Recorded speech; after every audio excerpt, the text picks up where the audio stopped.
we're going to give an update sa ating PBA Best Import debate. In our previous episode, we singled out Robert Dozier and Bruno Shundov, primarily because yun yung top 2 teams at the time.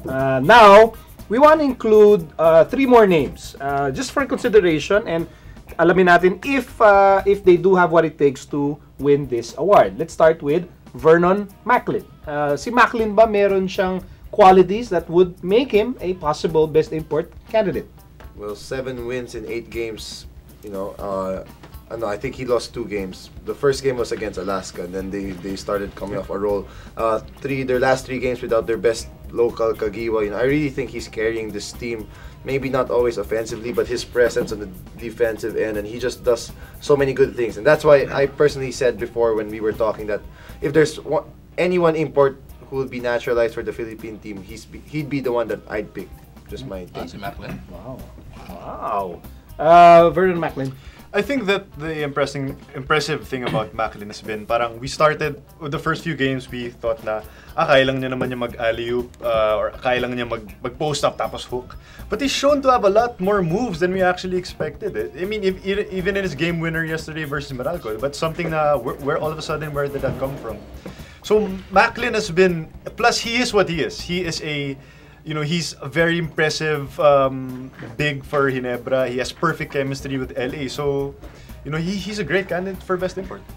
Vernon Macklin, pwede ba to best import? Yung binanggit mo, no, yung kala natin noon, puro alley-oop lang, puro power play lang. What Macklin lacks in skill, as compared to Dawson, Dunigan, and si Dozier, yung lakas naman, he makes up for it. Kung kalabawan labanan, napakahirap pigilan. Just like that last shot last night, the game winner, yung what turned out to be the game winner. Talagang go hard lang siya, take it to the rack, nothing fancy, just put in the 2 points. Kung palakasan ng katawan, I think he's up with the best of them. But when you look at Macklin, he does not have the most refined offensive moves among all the imports. I mean, he doesn't have that parang fundamentally sound offensive game. And actually, even his numbers, it's not like Dunigan's numbers or even Dawson the way he scored 57 points. But for Macklin, it's more of yung impact points and the energy he gives for the Ginebra fans and for his teammates. And I think that carries over a lot when his teammates are playing. And then, it's not a joke that they've won 6 straight games. And Macklin is a very big reason for that. Best import, I'd say I'd go with him. You'd go with him? Yeah, I'd go with him. Wow. In terms of being the most productive, Dunigan, but for the best import award for the PBA, I'd give it to Macklin. Pero paano naman si Eric Dawson? The dude scored 57 points. And did you see how he reacted nung hindi niya na-shoot yung game winner? Yeah. Umiyak! And that says a lot about the passion of this player. Yeah, what he did against Petron, scoring 57 points, was impressive. He was just making shots from everywhere. And what I actually like about him is he actually is a pretty good stealer, if you must call it. He taps the ball a lot pretty well, and he always hustles and dives. I mean, I remember watching when we were scouting them before, we'd be joking at how many times this guy's on the floor, trying to make plays. And his offensive skills are, very. We know how he's proven that he's one of the better scorers in this league, and he'd give a legitimate challenge to Macklin as the best import, but I'd also still go with Macklin. Yeah, coming from that also, I think of the 3, si Dawson yung pinaka-polished yung offensive game niya. He has the best... More than Dunigan. Yeah, he has the best mid-range shot among the 3 of them. He's just a bit more dynamic. But I think that the one thing about Dawson is probably the consistency. There are games, like what he said, 57 points he played well yesterday. But there's also stretch na, especially to start the season, where he didn't really perform well. So I think that might come back to haunt him if he's actually going for best import.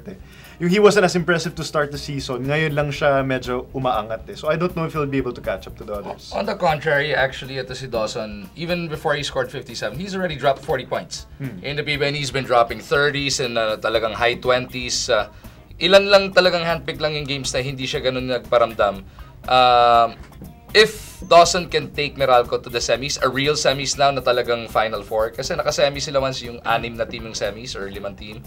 If he can take Meralco to the semis for the first time in their franchise history, he should really be a strong candidate for best import. And that's a big case in the PBA. It doesn't mean that you're the most productive import. Doesn't mean you're going to win the best import award. It's usually the top 4 teams, and most probably they'll even go to the top sa finalists. Yeah. And that's been proven in the past conferences and seasons in the PBA. So if any of these guys would reach the finals, it's a toss-up na lang between them. Which is why yung mga tao na, and syempre we respect yung mga opinions sa mga tao. And some people feel na Michael Dunigan should be given consideration because, lalo na nung nag-winning streak yung Air 21 and people feel kung walang Dunigan, Air 21 would not even be in the running for possibly anything. Now, what works against Dunigan in his bid to be a possible best import? Well, the 2 other imports we mentioned before him have better records, and you can say the same thing for Meralco. If Dawson hasn't been carrying them, same thing, they'd also be just as bad probably as Air 21 without Dunigan. Maybe they have a better lineup, or I don't know, but I must admit Dunigan carried Air 21 to a couple of wins, where you could say na really they won because of him, but probably just the record is what he has against him. Ako looking at the lineup of Air 21, the talent that's surrounding Dunigan. If Dunigan and Air 21 finds a way to make it to the semifinals, he should be best import of the conference. If they find a way to If they find a way. Semis pa lang, bigay mo na. Yeah, bigay na. Semis pa lang. Yeah. Oh. Most productive import He should. Yeah. So kumbaga, ang pinaka-drawback lang ni Dunigan is yung win-loss record ng team niya. That's it. Yeah. Baka hindi ka ma-consider kung wala ka sa elite. Which is the reality. That's how we hand out It's awards. a weird comparison, but it's what happened with Sol Mercado last conference, I think. Na if you Kailan make- okay. Because Yeah. Mercado led the league in Yeah. points and assists. That's Yeah. unheard of. Tapos di siya nag-BPC. Kung umabot siya Because sa in the semis. finals. Walang so, narating. Yeah. Okay.